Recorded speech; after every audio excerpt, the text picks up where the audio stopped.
চৈত্র সংক্রান্তি ও চড়ক পূজার রহস্য। কেন মানুষ আগুনে হাঁটে?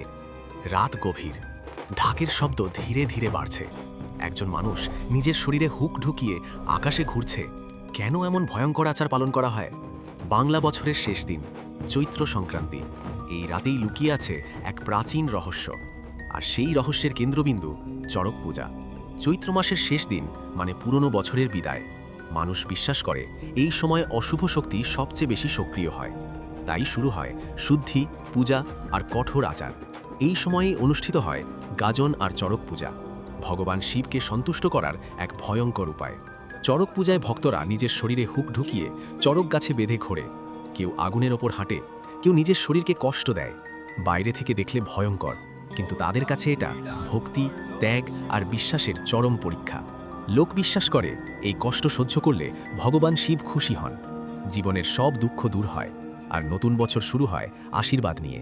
অনেকে বলেন এই আচার শুধু ধর্ম নয়, এর পেছনে আছে তন্ত্র আর অদৃশ্য শক্তির প্রভাব। ভাবতো, একজন মানুষ কেন নিজের শরীরকে এত কষ্ট দেবে? হয়তো তার জীবনে অনেক দুঃখ, হয়তো সে মুক্তি খুঁজছে, বা হয়তো সে বিশ্বাস করে এই কষ্টই তাকে নতুন জীবন দেবে।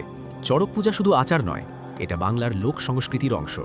গ্রামে গঞ্জে বসে মেলা, বাজে ঢাক, মানুষ জড়ো হয়, আর সেই ভয়ঙ্কর দৃশ্যের মাঝেও থাকে উৎসবের আনন্দ। আজকের দিনে অনেক জায়গায় এই আচার বদলে গেছে, আগের মতো শরীরের ক্ষতি করা হয় না, কিন্তু বিশ্বাসটা এখনও বেঁচে আছে। আর সেই বিশ্বাসই এই উৎসবকে জীবন্ত রেখেছে।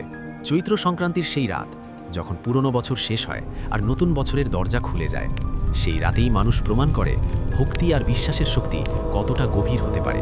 এমন রহস্যময় ভিডিও দেখতে সাবস্ক্রাইব করো আর বলো, তুমি কি এই আচারকে বিশ্বাস করো?